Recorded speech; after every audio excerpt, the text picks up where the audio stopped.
Ketua Umum PDI Perjuangan mengkritik keras pemerintahan saat ini yang disebutnya seperti Orde Baru. Megawati menyebut dirinya sudah jengkel dengan tindakan penguasa. Republik ini penuh dengan pengorbanan, tahu tidak?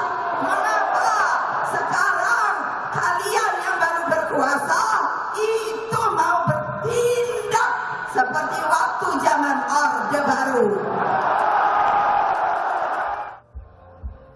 Dalam pertemuan dengan relawan Ganjar Mahfud Senin kemarin, Ketua Umum Partai Demokrasi Indonesia Perjuangan Megawati Soekarnoputri melemparkan kritik keras kepada penguasa. Megawati tidak menyebut nama tertentu, namun dia menyoroti praktek dugaan intimidasi dan intervensi kepada masyarakat.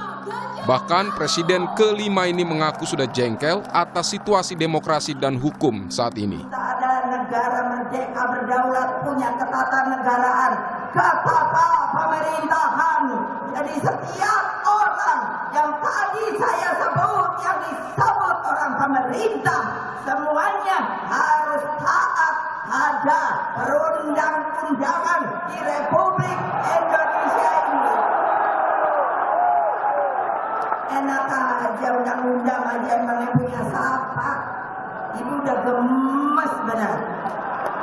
Udah pokoknya kita jalan terus kampanye. Kita lihat kalau ada yang dicurangi, kalau tidak boleh umpamanya lapangannya, kalau itu namanya kultur Orde Baru yang Ibu alami pada dulu. Pihak istana pun merespon pernyataan Megawati Soekarnoputri. Menurut staf khusus Presiden Joko Widodo, Ari Dwi Payana, semua orang boleh berpendapat dan membuat penilaian karena Indonesia adalah negara demokrasi. Saja berkuasa sekarang sudah bertindak seperti Orde Baru. Kita nggak komentari itulah, itu domainnya Ibu Mega ya, partai politik. Tapi kalau dibilang pemerintah sekarang kayak Orde, pembelaan istana seperti apa? Iya, itu negara demokrasi ya. Semua orang bisa berpendapat ya, membuat penilaian. Saya kira itu cermin dari negara demokrasi. Menanggapi pernyataan Megawati Soekarnoputri, tim kampanye nasional Prabowo Gibran membantah pemerintahan Joko Widodo seperti Orde Baru.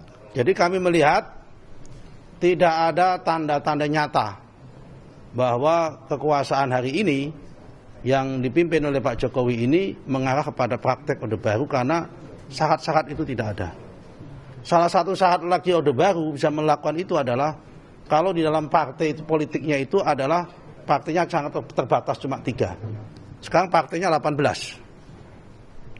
Yang nomor 3 adalah salah satu ciri-ciri Orde Baru adalah ada pembungkaman kepada orang-orang yang berbicara, yang kritis terhadap pemerintah itu dibungkam. Kalau ada Orde Baru, ada kritik seperti dilakukan Ibu Mega udah ditangkap itu. Tapi hari ini yang terjadi enggak.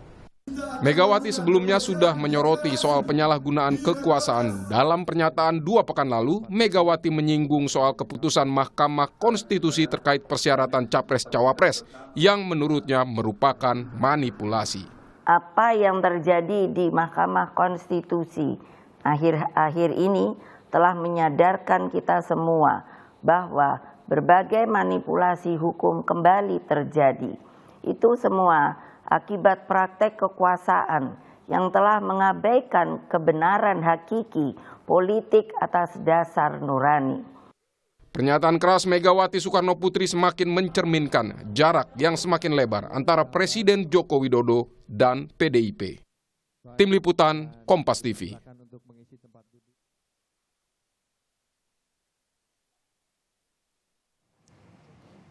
Kemana arah sindiran Ketua Umum PDI Perjuangan Megawati Soekarnoputri soal penguasa saat ini yang bertindak seperti zaman Orde Baru? Sudah hadir di studio Kompas TV, Wihadi Wianto, politisi Partai Gerindra. Pak Wihadi, selamat malam, terima kasih sudah hadir. Juga tersambung via Zoom, ada Gun-Gun Herianto, pakar komunikasi politik. Selamat malam, Kang Gun-Gun. Selamat malam, Rizka. Selamat malam, juga sudah bergabung Aryo Seno Bagaskoro, politisi PDIP. Selamat malam, Mas Aryo. Selamat malam Mbak. Terima kasih. Ya, saya ke Mas Eno dulu. Jadi sebenarnya kemana arah sindiran Bu Mega? Kritiknya cukup keras bahwa Republik penuh dengan pengorbanan. Tahu nggak sih kenapa sekarang kalian yang baru berkuasa itu mau bertindak seperti zaman Orde Baru? Ini menyasar Pak Jokowi secara langsung karena tadi ada kalimatnya kalian yang baru berkuasa. Ya, sudah clear sebenarnya bahwa apa yang dilakukan dan disampaikan Ibu Mega kemarin itu dalam konteks bahwa Bu Mega tidak diam saja melihat situasi berbangsa dan bernegara hari-hari ini. Kita tahu bahwa yang disampaikan Bu Mega itu bukan kemudian mengatakan sepenuhnya bahwa Republik ini sudah menjadi Orde Baru, tapi nuansa itu terasa. Ibaratnya kalau hujan itu sebelum kemudian hujannya turun, itu bau-baunya sudah kerasa dulu nih. Gitu. Ada kekhawatiran ke situ. Nah, saya menangkap apa yang disampaikan oleh Bu Mega kemarin. Kebetulan saya hadir di acara tersebut. Saya menangkap bahwa apa yang disampaikan Ibu kemarin adalah terkait dengan situasi hari-hari ini di mana banyak orang yang kemudian menjadi bagian dari kelompok yang kritis terhadap pemerintah merasa tidak nyaman. Kita tahu kemudian ada Mas Aiman Wicaksono yang hadir misalnya kemarin di dalam acara tersebut. Bu Mega mention beliau. Ada juga teman-teman lainnya yang katakan menyampaikan berbagai macam kritik, kemudian merasa diintimidasi. Ada Mas Melki Sedek Huang misalnya, Ketua BEM UI yang mengaku bahwa orang tuanya didatangi, orang tidak dikenal, dan lain sebagainya. Ya praktik-praktik semacam ini yang kemudian diharapkan oleh Ibu Megawati agar tidak terjadi lagi. Kita tahu bahwa pada saat tahun 90-an akhir dulu, menjelang 98, Bu Mega menjadi salah satu aktor yang paling sentral dan kemudian memahami betul kondisi keadaan batin masyarakat Indonesia pada waktu itu, termasuk beliau sendiri sebagai salah satu ketua partai yang merasa kemudian bagaimana intervensi kekuasaan dilakukan terhadap PDI sebelum jadi PDI Perjuangan. Maka saya merasa ini sebagai bagian dari wanti-wanti Bu Mega agar kemudian jangan sampai pemerintahan Pak Jokowi yang sejak awal kemudian kita dukung bersama, itu kemudian di akhir jabatannya mengarah kepada situasi tersebut. Ini semacam wanti-wanti dari Bu Mega. Saya rasa itu. Bagaimana kalau dari tim Prabowo Gibran memaknai wanti-wanti dari Bu Mega dengan kritik yang keras tadi, tapi dijawabnya usai azan maghrib bagi wilayah DKI Jakarta dan sekitarnya berikut ini. Sapa Indonesia Malam kembali. Saya ke Pak Wihadi melanjutkan yang tadi. Jadi dengan kritik kerasnya Bu Mega, bagaimana ini dialamatkan untuk pemerintahan Pak Jokowi? Terus dianggap ada intimidasi kepada pendukung paslon tertentu? Iya, pertama-tama saya menghargai apa yang disampaikan dan mengapresiasi apa yang disampaikan oleh Bu Mega sebagai seorang negarawan, seorang mantan Presiden Republik Indonesia yang tentunya tahu situasi negara Indonesia. Jadi ini sebenarnya tidak mengarah kepada salah satu paslon, tetapi ini adalah bahwa konstelasi capres dengan ketiga calon presiden ini semuanya ada dalam pemerintahan. Nah, jadi kalau ada dalam pemerintahan tentu ini memanfaatkan semua yang ada di pemerintahan. Jadi bukan salahnya Pak Jokowi, karena masing-masing tentunya juga ada pemerintahan. Ini kan masing-masing punya menteri, masing-masing punya sharing, power sharingnya ada dalam pemerintahan. Nah, jadi ini ya mungkin yang dilihat juga, jangan sampai yang namanya fakta integritas di Sorong itu terulang lagi, ya kan?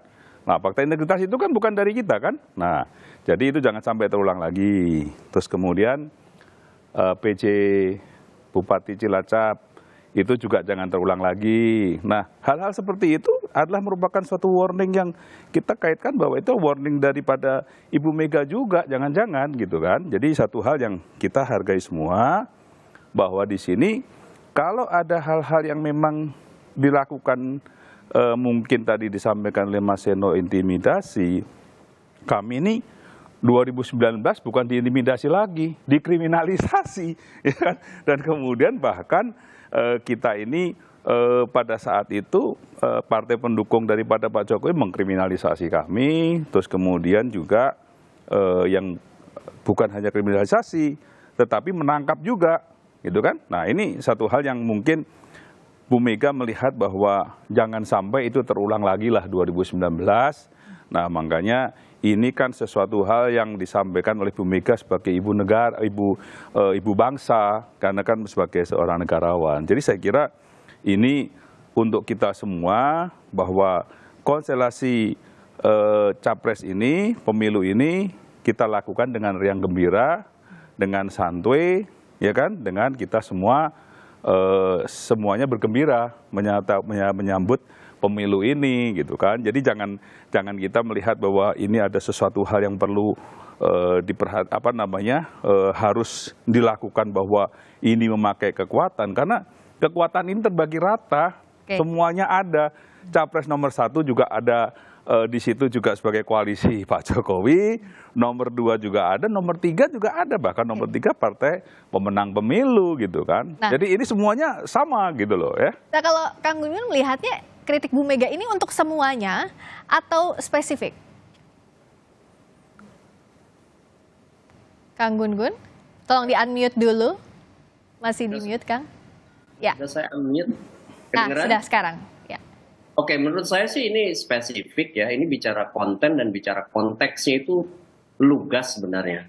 Karena gaya Bu Mega pidato kemarin itu impromptu, ya, spontan. Kita bisa lihat aksentuasinya, kita bisa lihat juga stressing point dari substansi yang mau disampaikan.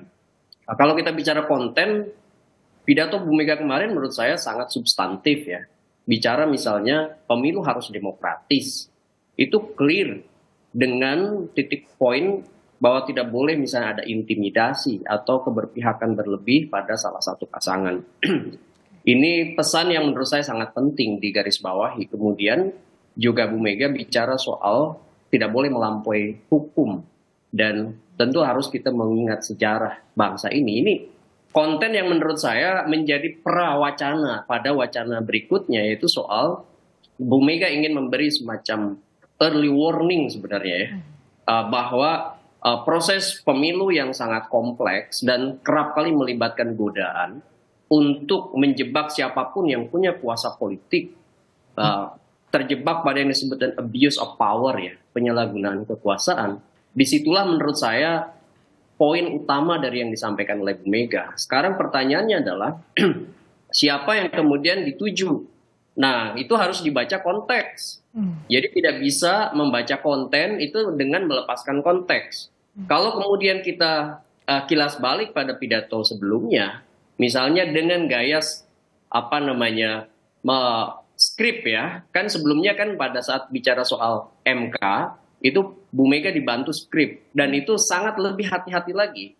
Itu fokus pada kasus itu. Kalau kita bicara rangkaian dari semacam pesan yang tidak bisa dilepaskan antara satu pesan dengan pesan sebelumnya, ini menjadi warning pada menurut saya pemerintahan Pak Jokowi untuk jauh lebih hati-hati memanfaatkan ragam kuasa politik yang kemudian sekarang berada dalam genggamannya.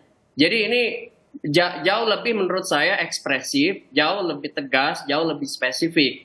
Cuman Bu Mega juga hafal betul karena pengalamannya, dia memberi yang disebut dengan CPM atau Communication of Privacy Management. Dia tidak menyebut nama, dia tidak menyebut partai.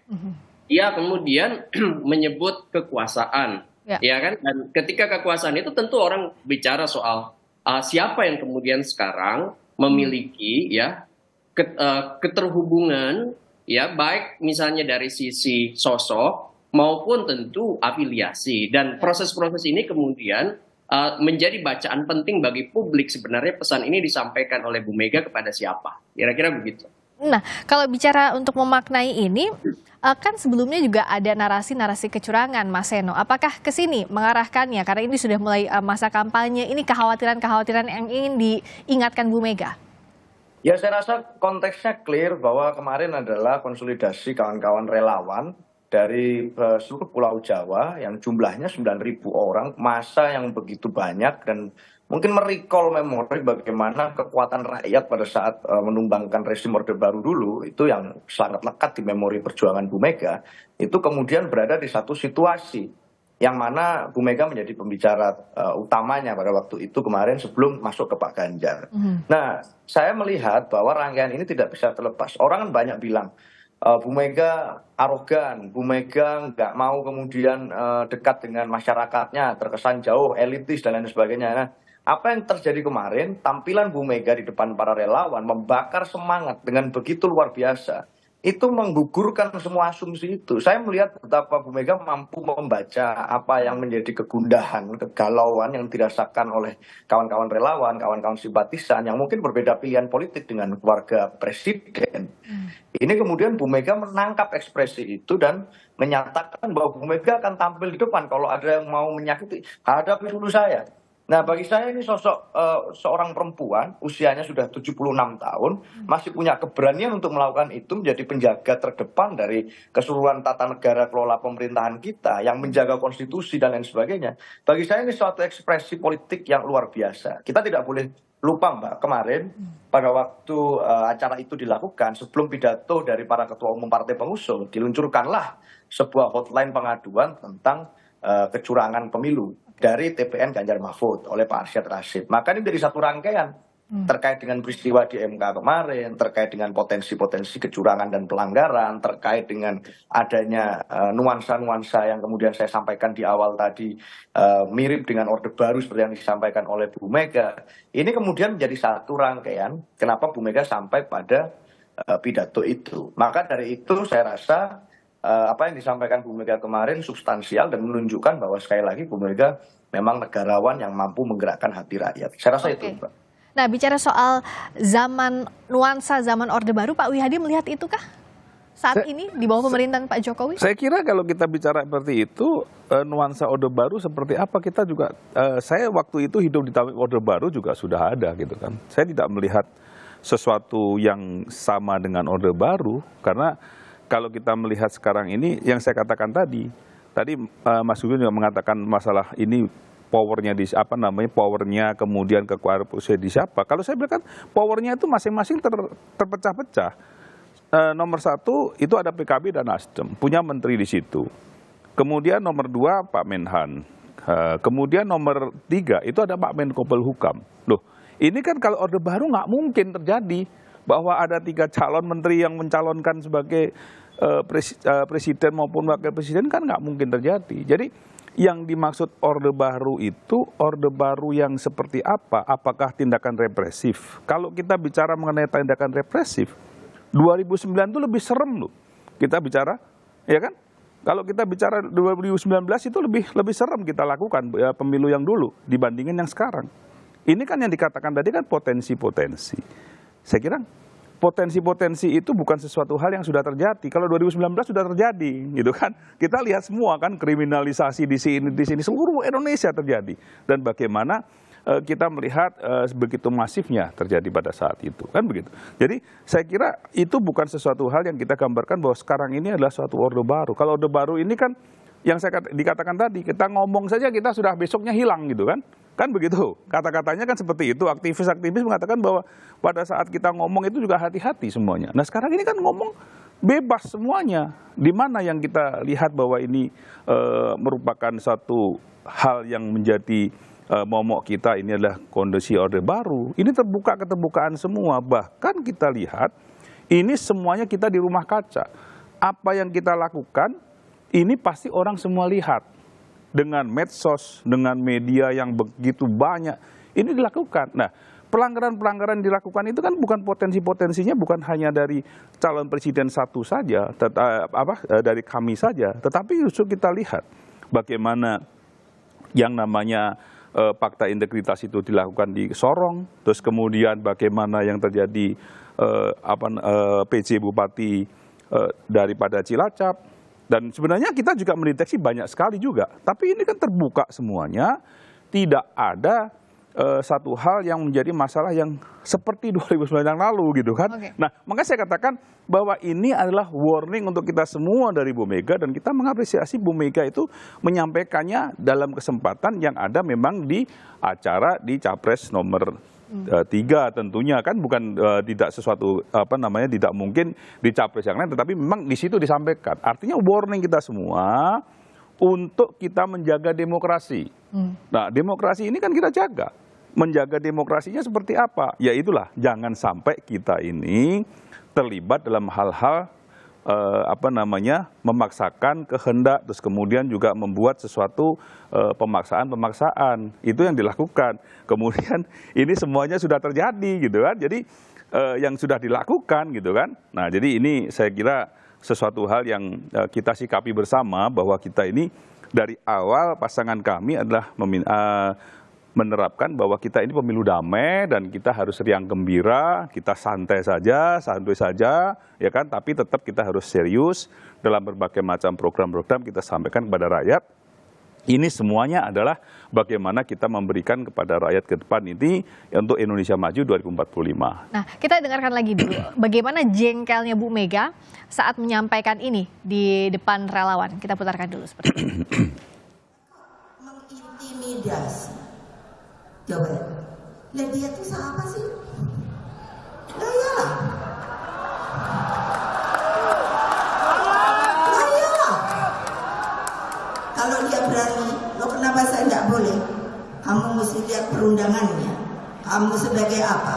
Bolehkah kamu menekan rakyatmu? Bolehkah kamu memberikan apapun juga kepada rakyatmu tanpa melalui perundangan yang ada di Republik Indonesia ini? Mestinya ibu nggak boleh ngomong gitu, tapi ibu udah jengkel, tahu nggak?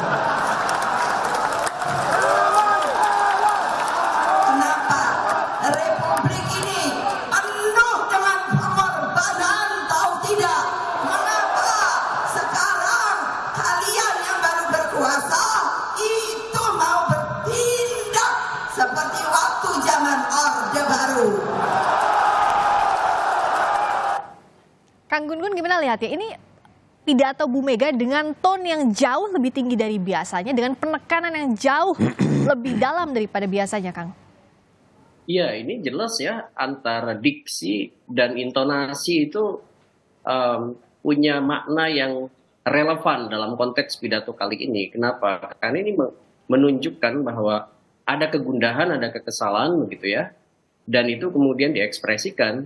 Kalau kita bicara misalnya item-item tadi ya, soal nuansa Orde Baru, itu kita harus jangan melihat dari satu sisi. Contoh misalnya begini, kekhasan dari politik Orde Baru itu adalah korporatisme politik ya.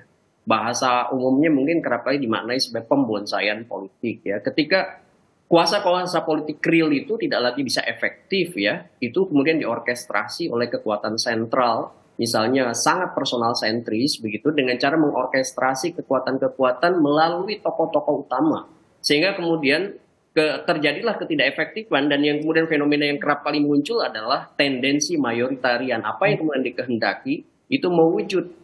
Dan kalau misalnya nuansa-nuansa itu sudah mulai muncul, kayak misalnya bagaimana KPK, bagaimana kemudian putusan MK, itu kemudian kita harus mulai memang melahirkan yang disebut dengan sikap kritis, supaya kemudian tidak terus-menerus ke depannya terjadi. Apalagi ini momentum 5 tahunan pemilu ini menjadi ajang ujian paling besar bagi proses estafeta kepemimpinan nasional ke depan.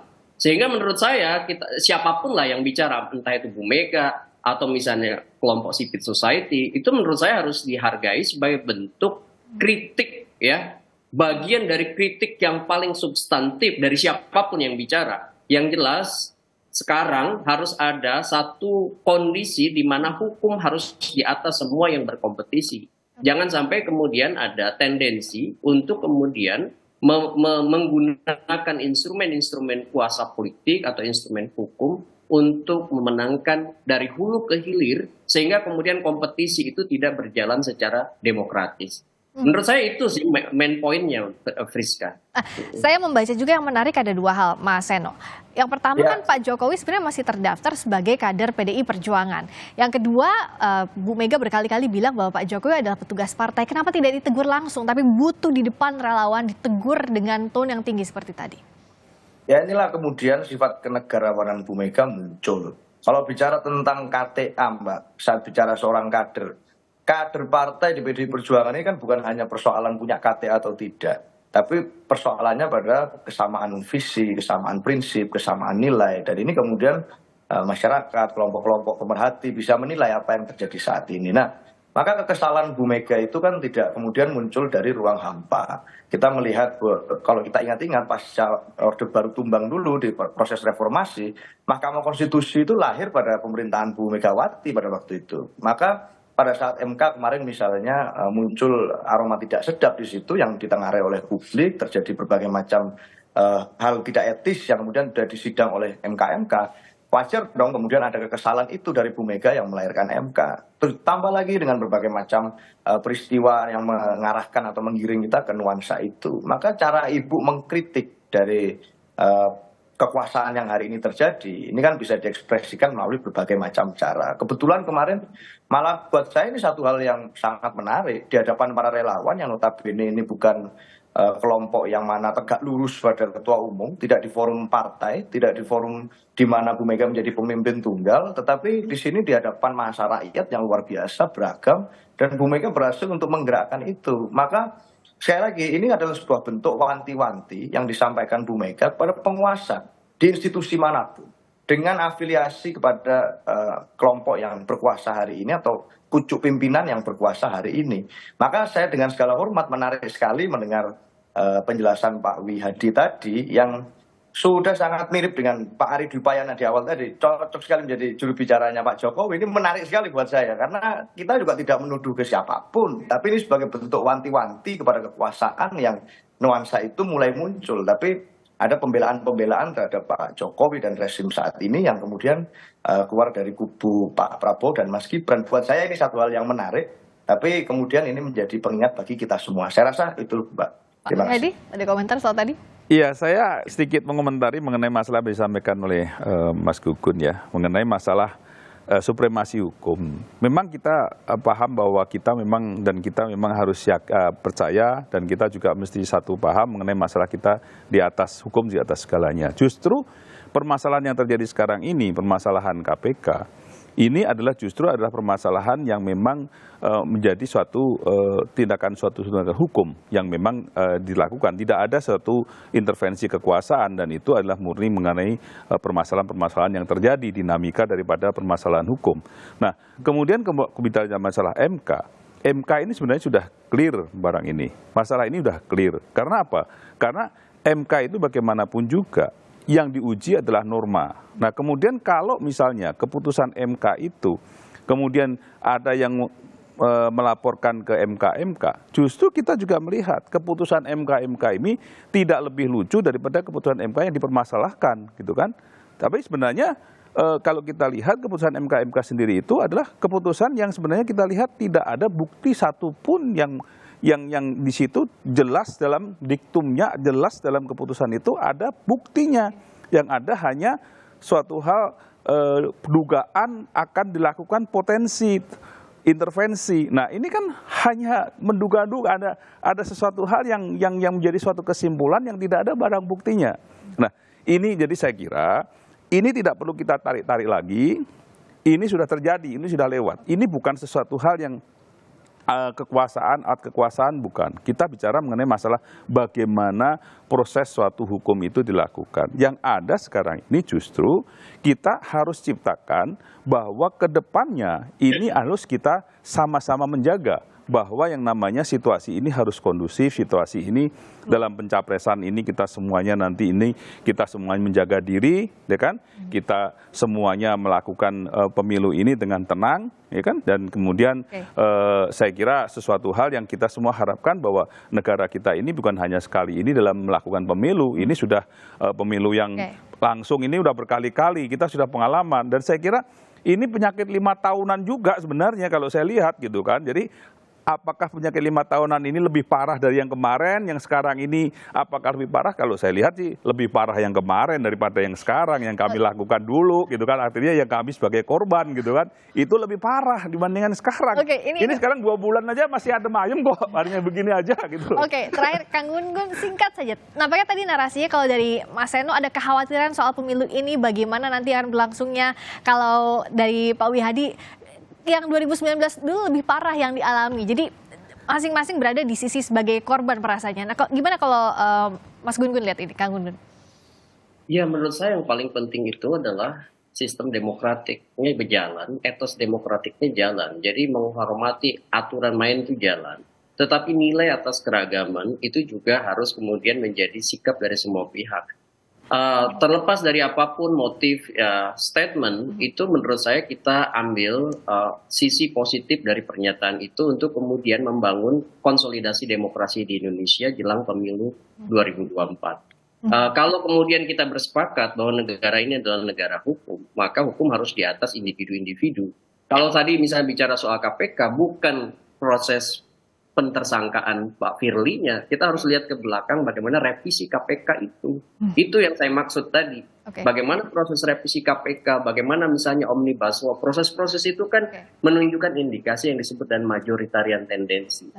Nah, tetapi itu udah lewat. Yang paling penting menurut saya saat ini dan ke depan, seluruh proses yang kemudian melibatkan partisipan, terutama yang diuntungkan dengan posisi kuasa politik, harus mampu mengelola dan menahan diri untuk tidak kemudian memanfaatkan apapun yang kemudian itu hak publik ya untuk tahunya ada, itu kemudian harus benar-benar dipertanggungjawabkan juga kepada publik. Baik, mari kita jaga pemilu ini berjalan secara netral, jujur dan adil. Masyarakat pengawasi, peserta dan penyelenggara juga harus bisa menjaminkan ini. Terima kasih Kang Gun Gun Herianto, pakar komunikasi politik. Terima kasih juga Mas Aryo Seno Bagaskoro, politisi PDIP. Terima kasih juga Pak Wihadi Wianto, politisi Partai Gerindra sudah hadir di Sapa Indonesia Malam.